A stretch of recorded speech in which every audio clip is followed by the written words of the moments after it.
tassa bhagavato arahato samma sambuddhassa. Namo tassa bhagavato arahato samma sambuddhassa. Namo tassa bhagavato arahato samma sambuddhassa. Buddhang dhammang sanghang namasami.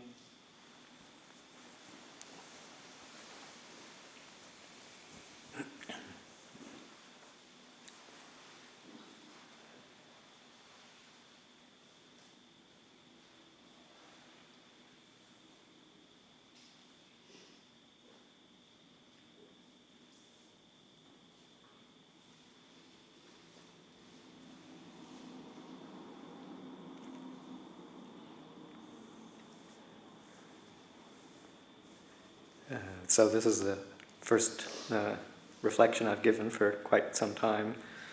I've been on retreat here at the monastery for the past 2 weeks. We each take our 2 weeks of solitary retreat, and past 2 weeks ending today was my opportunity to do that this year. And there's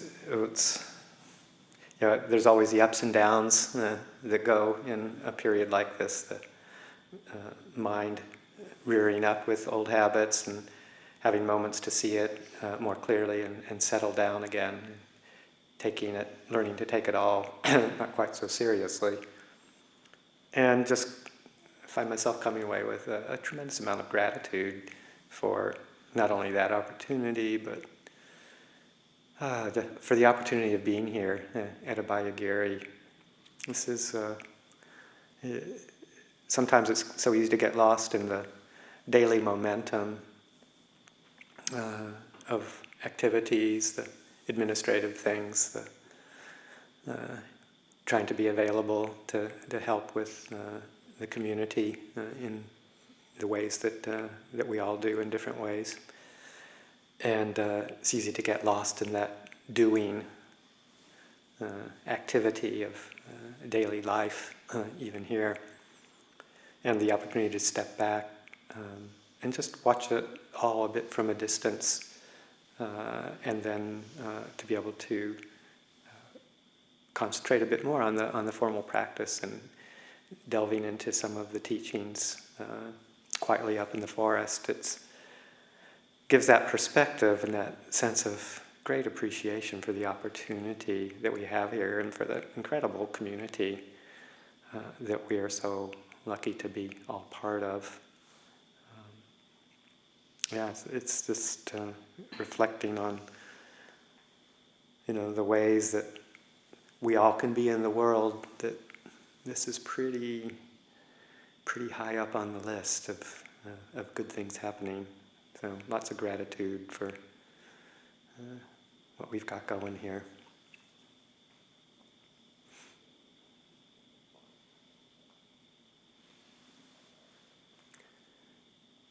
One of the things I was also happy to do, because I decided not to really delve into the usual administrative duties, and I decided not to check my emails for the retreat, which was a wonderful break for almost the whole retreat until the last couple of days here, and was also intent on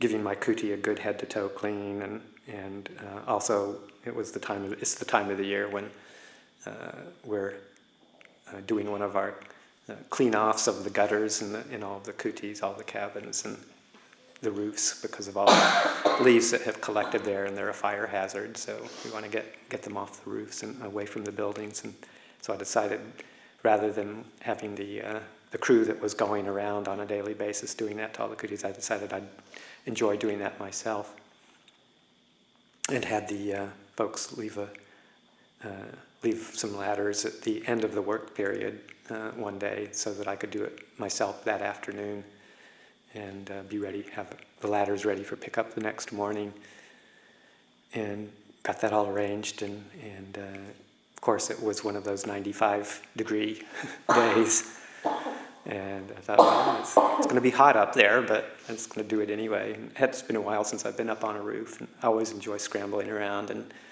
poking around and cleaning things out. So I thought, well, I'll just do it. So I got the ladder set up, and so I was kind of struggling with this long extension ladder that I'd struggled with before, but for some reason it seemed bigger and heavier and longer a few years down the road. But got it set up and leaning up against the kuti, and got it, didn't pay too much attention about the position, just enough to sort of say, okay, well, I can get up there with this, and got my stuff, my broom and whatnot, and got up there, and noticed a little bit of struggle those last few steps to reach past the roof line and up onto the roof, but was able to do it. Started walking along the roof and with the broom and equipment, and just realizing that, I've been on this roof before, but it seems a lot steeper now. I'm having a little bit harder time kind of standing up and maneuvering so easily. But it wasn't the roof that had changed. It's the years on a body that's now 64, kind of feeling the differences. And anyway, I got the roof cleaned up.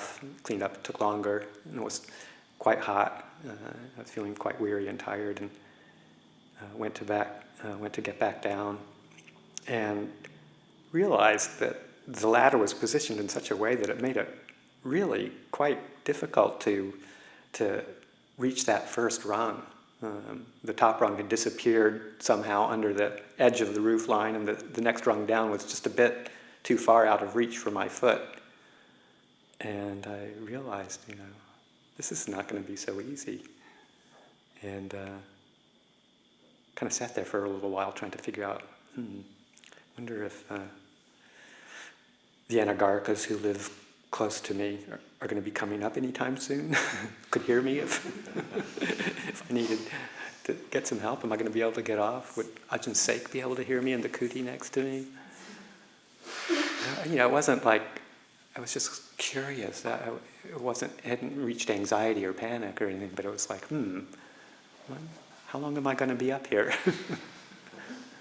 And then I realized that if I kept on thinking about it, nothing was ever going to happen. And the best thing to do would be just to not think, trust my body, aim for a rung on the ladder, and wait for contact to happen, and then have faith in, the integrity of letting things happen with confidence in my own body, and just stop thinking about it. And as soon as I did that, contact was made, and I was able to swing my body around and get down the ladder without too much trouble.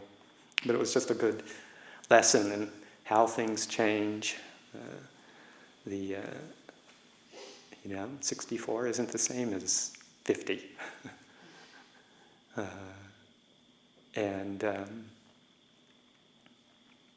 Just sort of the level of vulnerability maybe that one starts to feel with getting older, and the body not doing what one expects it to do, what one wants it to do, and how relying on those past conditions is kind of a setup for disappointment when you find that it's not working the same as it used to. I'm sure others here can relate to that.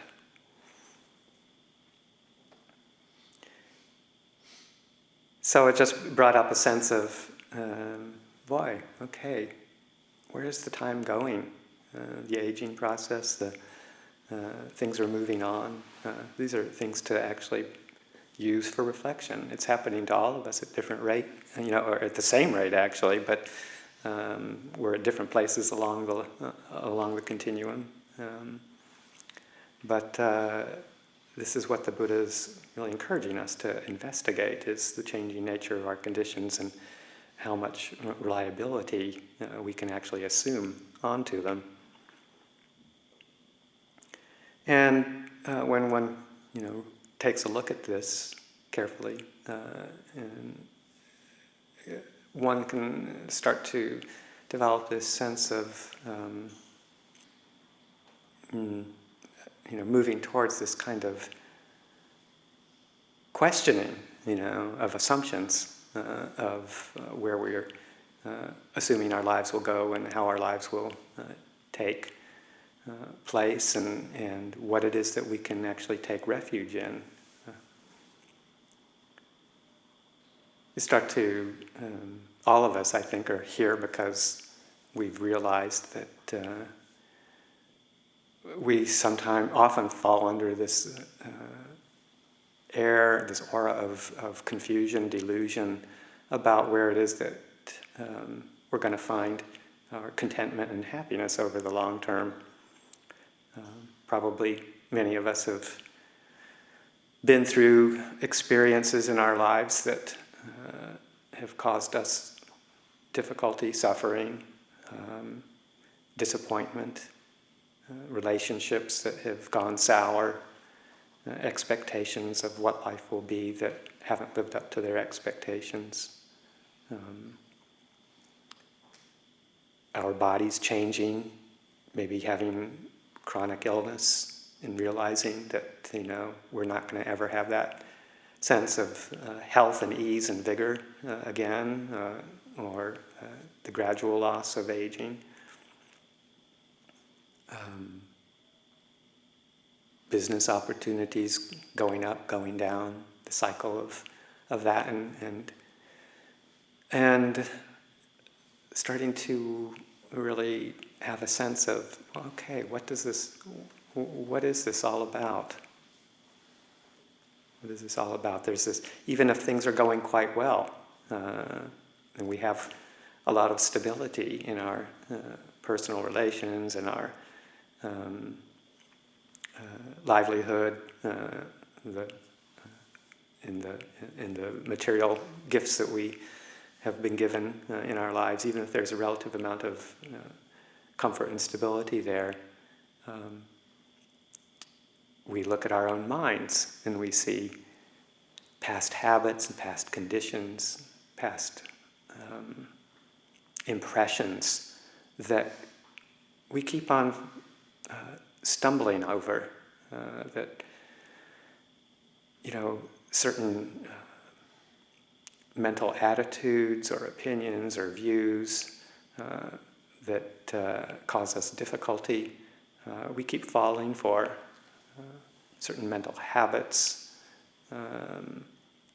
memories that come up and grab us unexpectedly when something else comes along that stimulates this kind of memory from some past event or past conditioning, and we find ourselves caught up in painful reaction with mental habits or habitual thinking patterns that cause us difficulty that we can't seem to get a handle on.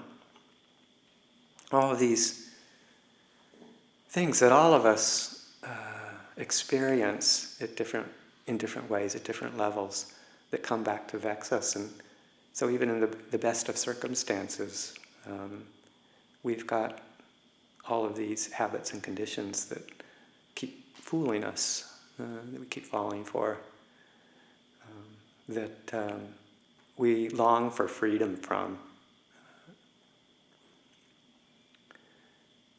And we keep on investigating and exploring different ways to do it, or different ways to cope with it.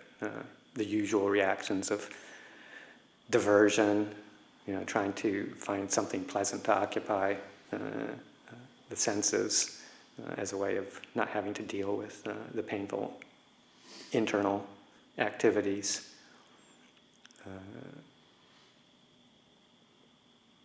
Or, more maturely, we look to things like Dhamma practice. We think, well, maybe learning how to meditate and picking up ways of coping with these different afflictions, maybe in a psychological realm, therapeutic realm, maybe that will help get rid of them, because that's what we want. That's what we're really trying to do secretly.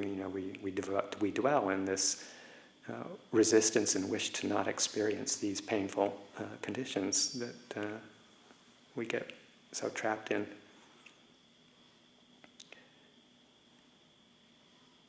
And little by little, we do start to learn ways of coping and attitudes to hold these with. But if we get lost in, certain coping mechanisms or certain ways that aren't 100%, then we still get caught up in this confusion, this aversion, this difficulty, and bewilderment. And we've been doing it for a long time. So we have to reflect on that and start to really explore and discern where it is that, and how it is that we get trapped, and what it is that we're trying to actually gain freedom from.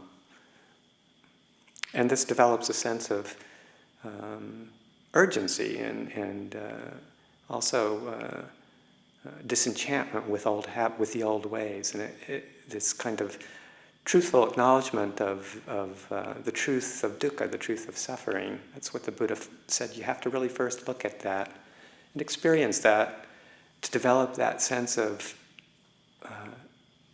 inspiration to look for a different way, look for something different as an approach to it. The story of the Buddha's own awakening parallels it on a very big level. He himself, in the going forth from the palace, saw the signs of old age, sickness, and death that he hadn't really acknowledged before, and posited the question, to himself of, why should I? If I am subject to these kinds of conditions, why do I keep taking refuge in that which is subject to old age, sickness, and death? Why don't I try and look for something that's not subject to old age, sickness, and death? Why do I keep looking for satisfaction in the realm of conditions where there doesn't seem to be any long-lasting satisfaction? Why am I looking for stability where there's inherent instability? So he had to go through these same questions himself, these same experiences. And as the story goes on, the night of his actual enlightenment, he went through 3 watches of the night. In the first watch of the night, because of his vastly well-developed powers of mind in his spiritual pursuits over the previous 6 years, he was able to see the enormity of the multiplicity of lives that he had experienced, these same confusion and wandering and pain and suffering.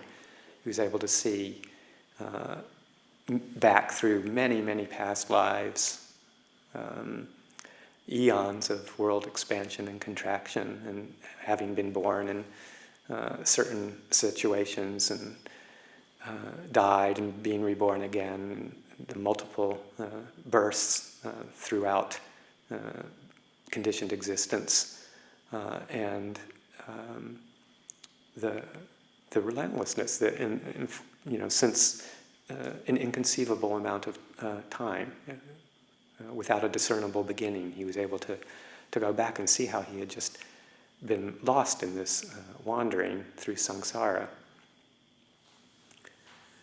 And then in the second watch of the night, he was also able to expand that beyond his own personal narrative into the realm, the cosmos around him, to see other beings who were entrapped in that same process of multiple, almost inconceivable in fact, inconceivable lifetimes being born and passing away according to their karma.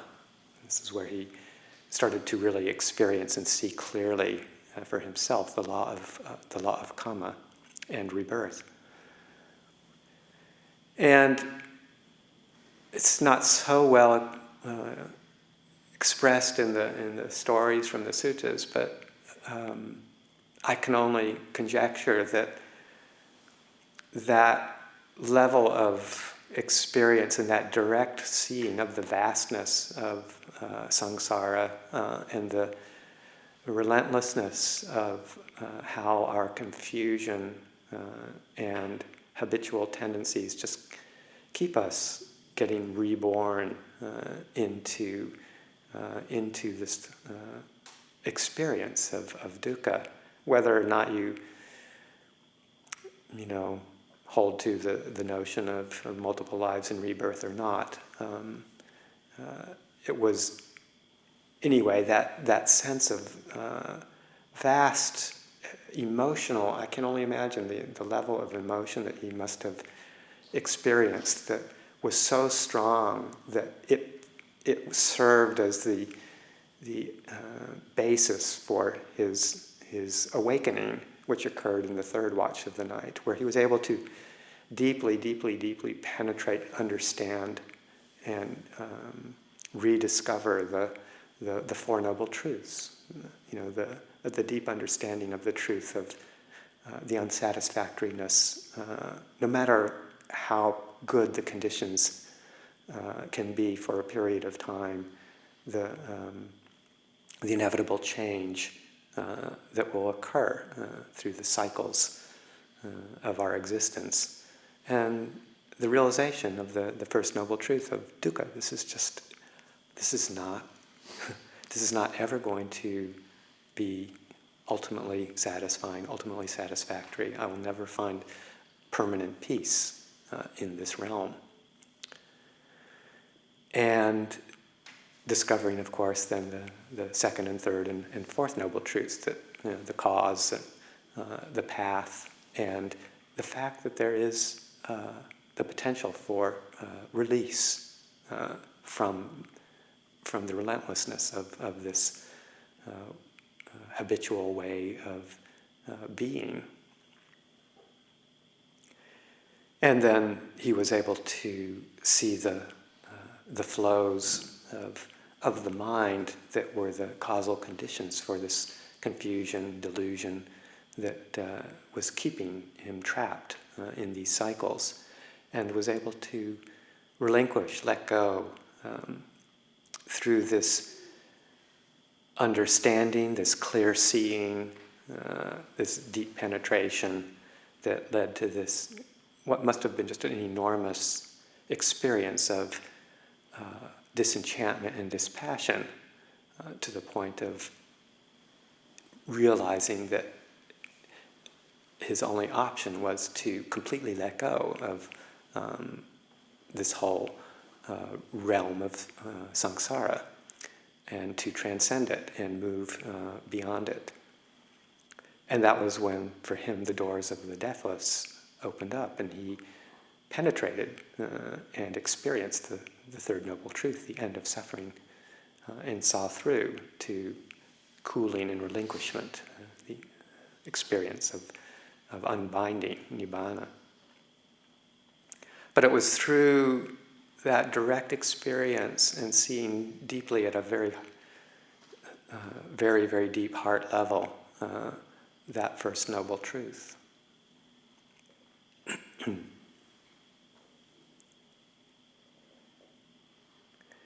And how we can't rely on this body and this mind to give us ultimate satisfaction. And developed, of course, the path of reflection, meditation, the whole Noble Eightfold path that led to his eventual release, and that which he taught for others to experience as well.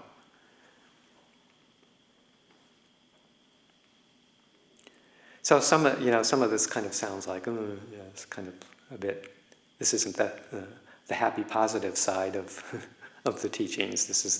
But this is where we start, and I think where most of us start is through this realization that, wow, I'm never going to find this permanent sense of satisfaction in the life as I know it, and I really want to see if I can discover something different way, a different approach. And so this is our motivation as well. Some of the ways that the Buddha teaches, have these very strong messages.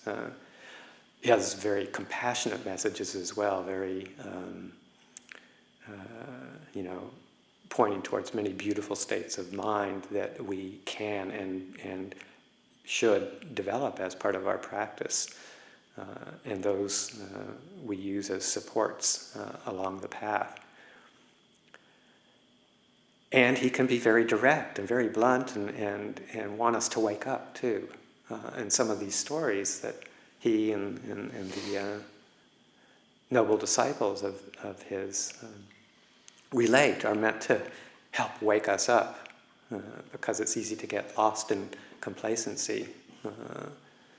And so some of the stories, the anecdotes, the similes that he uses are very strong. He was not afraid to use strong imagery to wake us up.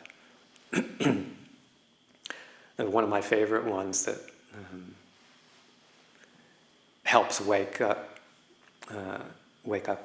up when we're kind of getting lost in our confusion. One of my favorite stories is actually one that is related to some teachings that Sariputta was giving to a monk who was lost in some wrong views, some pernicious views of, this monk Yamaka had annihilationist tendencies and was holding some wrong views that came to Sariputta's attention. And so Sariputta was trying to get this monk to relinquish these stubbornly held wrong views, and ended up, as part of his teaching, talking with him about the nature of the five khandhas, that which we usually relate to as our personal being, our personality, the five khandhas. And some of you, I'm sure, are familiar with this, but it's just a wonderful imagery, comparison that he brings up about a situation where there's this assassin who is intent upon killing this particular man, and he conceives of the way to do it as becoming associated with him by offering to be this man's helper, this man's servant. And it's obviously a very wealthy man who has servants, and so this would-be assassin who has this intent to kill this man approaches him and offers to help him out, and in a sense befriends him, and then the man agrees to take this fellow on, and he does his duties in a very attentive way. He rises in the morning before his master and gets things prepared for him and serves him through the day, prepares his meals, and sets him up and performs the household activities with utmost perfection and skill and congeniality, and goes to bed after his master does, make sure that everything is set up for the household, and attends to his duties in an impeccable way, is congenial, friendly, and establishes this sense of trust. And after a while, the master starts to have this very strong sense of faith and trust that this servant will always be there doing what it is that is needed to be done, and he relaxes and just loses himself, and he doesn't have to be vigilant anymore, he doesn't have to train him anymore, and he becomes very complacent in their relationship, very satisfied with it.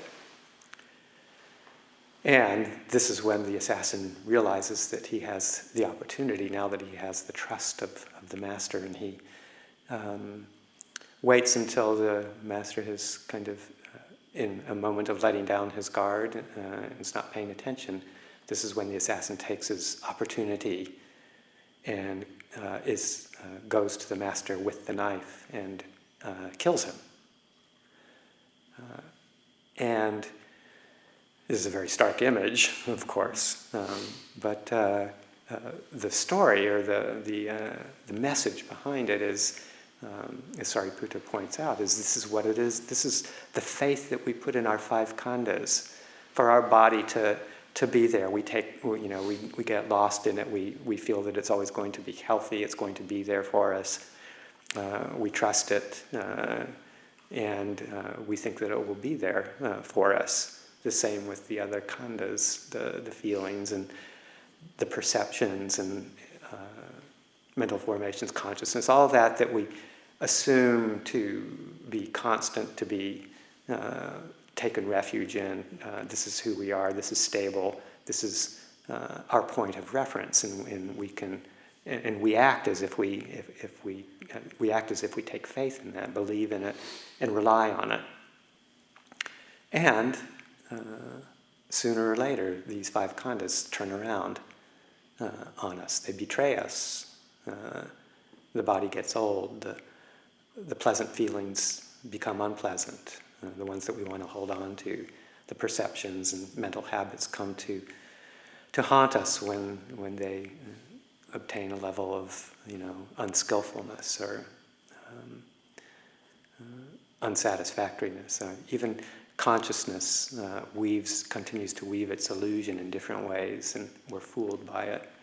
And in the end, aging, sickness, and death come to these 5 khandhas, and we realize that all the faith and all the time and trust that we've put in them to give us what we want was an illusion. So in that same way, we've been fooled, just the way that the master was fooled by the would-be and came to be assassin.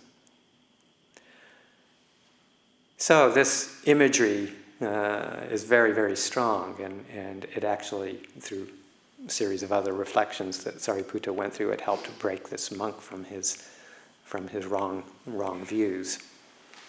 But just to give the example of, sometimes the Buddha's teachings are pretty firm, pretty unapologetic in their description, trying to point out to us what it is that we're doing, how it is that we're continually buying into the ways that we think that we will gain satisfaction in life, and to question those. And these lead to, if we take them seriously, they lead to this sense of urgency, this sense of, gosh, do I really want to keep doing this? Haven't I had enough? Isn't it time to wake up?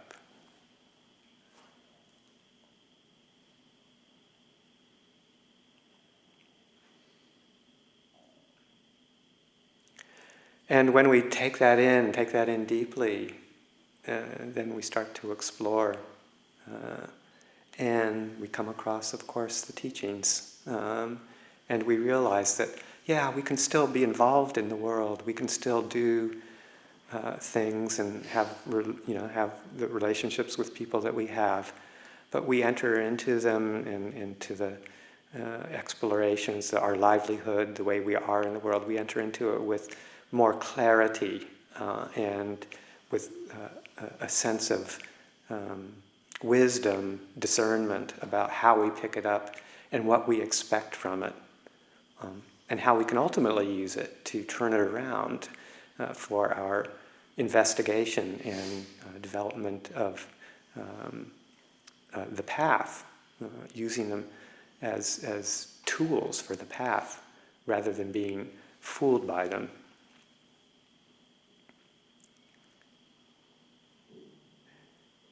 And that's when we just start to discover the qualities that we want to develop that are longer lasting, and that even though they're still part of the conditioned realm, the very stable and beautiful qualities of mind and heart that we develop, that act as a basis for further investigation. The peace of mind and the goodness of mind that comes, and the stillness of mind that can come with developing skillful attitudes, skillful ways of being in the world, all the acts of generosity and support and kindness that we can bring into our lives and into the lives of others, that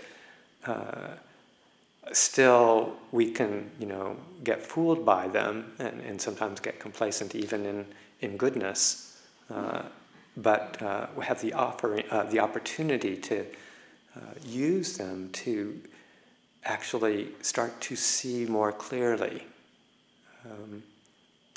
and to develop a practice of mind training that helps to become more clear with discernment and stillness, so that we can actually see the very subtle movements of mind that serve as a basis for how we've moved into confusion before and how we get fooled by our mind habits.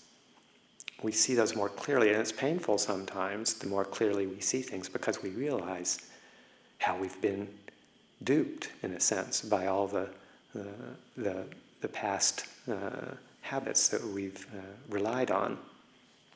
But we also have a much firmer basis of goodness in our lives to fall back on and to rely on and to buoy us up. And we realize this is where we want to take refuge. And little by little, we just keep doing that more and more. We become familiar with what the potential is, too, in the Buddha's teachings.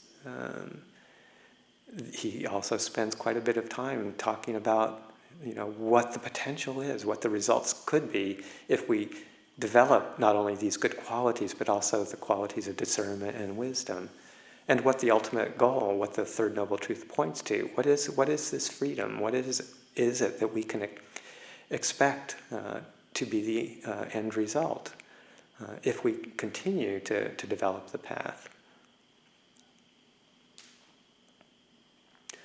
This has been what I've spent a fair amount of time during this past 2 weeks reflecting on, is really looking also at descriptions of the end result, because they're very inspiring, and we have to have a sense of what the possibility is as a guide for us,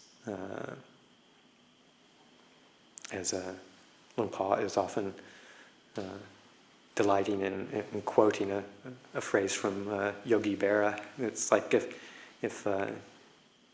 you don't know where you're going, you might end up somewhere else.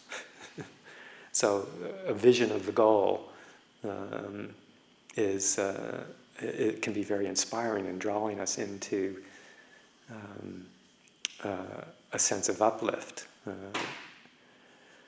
And one of the phrases that's been running through my mind a lot, that actually Lumpur quotes with frequency, and other teachers in our tradition as well, is packed full of reflections that not only point oneself in the direction of the goal, but also some very distinct contemplations that one uses in that pursuit. And it goes, it's very short, but it's packed full. This is peaceful, this is sublime, the stilling of all formations, the relinquishment of all acquisitions, the destruction of craving, dispassion, cessation, nibbana. And it's just, I found myself in my cabin repeating this over and over again many times and exploring in my moments of investigation what is this all about? The stilling of all formations. Formations, sankharas. Sankharas, formations, this momentum, this rolling on of our experience, the arising of mental activities, the volitions, the results, and this constant movement of activity, conditioned activity, the sankharas that keep on through intentional mental activity, keep on producing its results of perceptions and feelings, the patterns of experience, and our reactions to those patterns of experience, and the rolling on of that. That's the sankhara process. And it's this constant motion, propelled by our own ignorance or greed, hatred, and delusion being the propelling factors of this rolling on. And so this is peaceful, this is sublime, the stilling of these formations. This is part of the result of the practice of calm and insight. And it doesn't mean the obliteration or the cessation, but the stilling or the settling, at least down to a little bit of a ripple. The motions keep happening in certain ways, but calming, stilling, so that we see them as they're rolling on a lot more carefully. We're not fooled by them. This is peaceful, to see this settling down happen. The relinquishment of all acquisitions, upadi, acquisitions. What does that refer to? Sometimes like substrates of existence is referred to, but acquisitions mostly is usually how it's mostly translated. And the relinquishment of those. So these acquisitions, what are they? They generally refer to all the things that we hold on to, the things that we grasp onto, particularly as they relate to a sense of self. Acquisitions, things that we form an identity with, or that we have a sense of ownership over. So is whatever we essentially acquire as our own, or as something that we identify with. And these are usually the 5 upakhandhas, the clinging to form, feeling, perception, mental volitions, and consciousness as affected by clinging, the 5 aggregates affected by clinging with the formation of sense of identity. And we see how the grasping of these, the holding of these, the clinging to these, trying to establish that sense of security, stability, predictability, satisfaction from that is what it is that when we relinquish that, we can experience peace. Because the holding, the gripping, the trying to stabilize these experiences as a point of refuge, as we see, is in the end it's futile. It doesn't work because it changes. So with investigation and realization, we learn how to let go, just to release the grasp, the clinging, the identification of these upadhi, these acquisitions.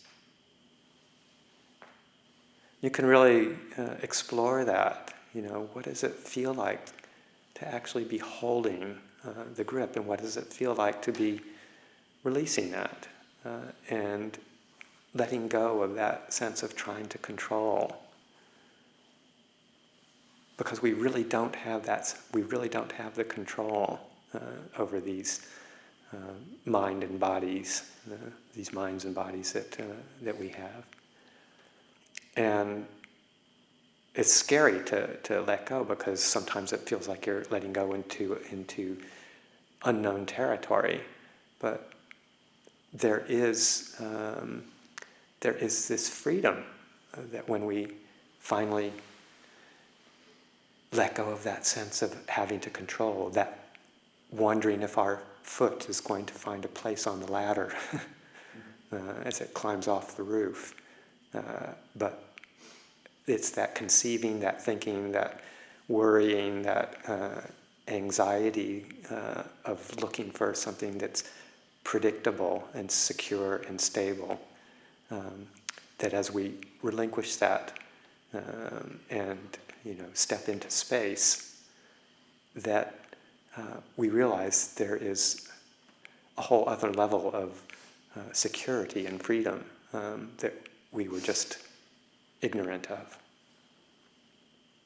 So relinquishing the upadhi, letting go of those substrates of existence, that which keeps us being reborn into suffering.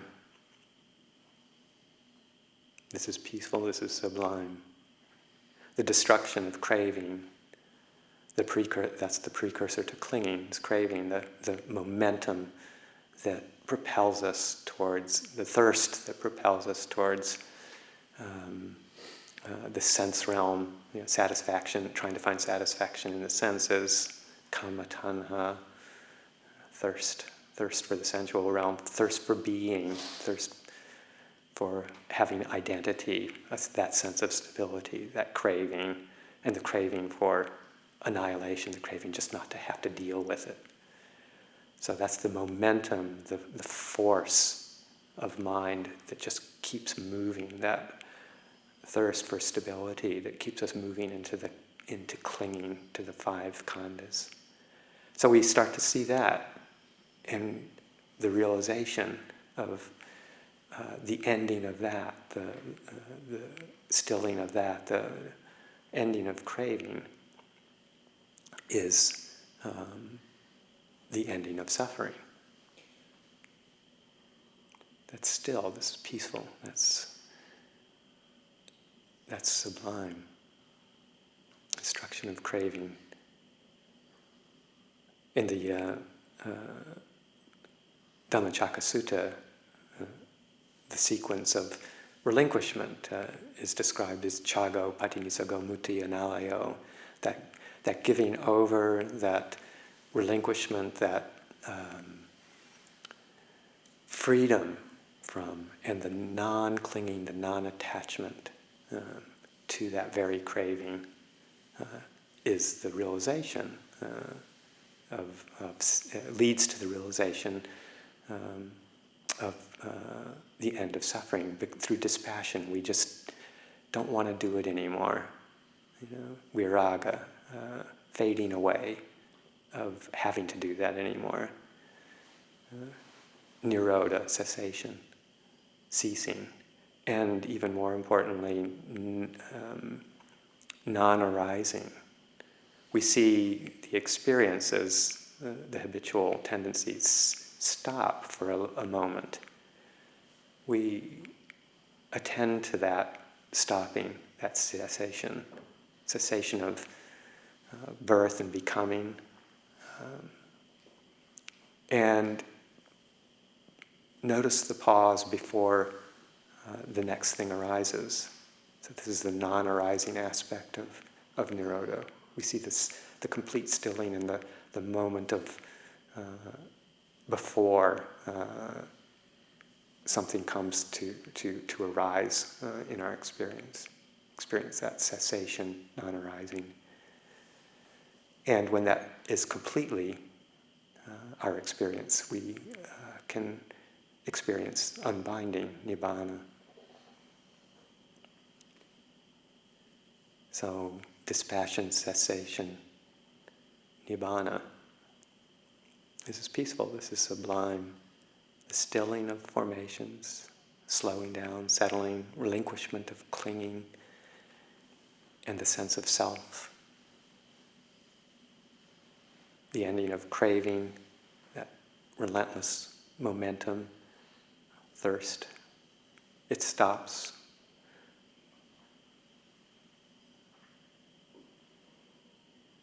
We're no longer moved to pick it up, to pick up the old habits. And there's this opportunity for cessation of suffering and complete freedom.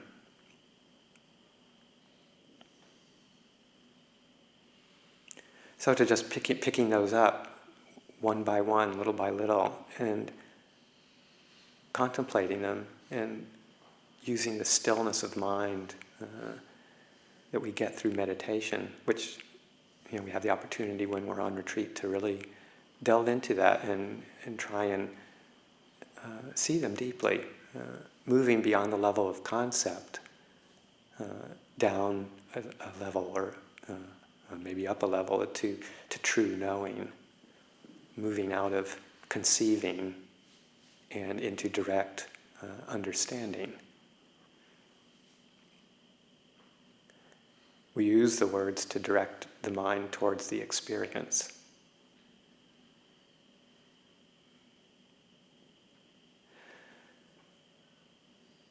So this is, what we have as an opportunity as Dhamma practitioners to experience.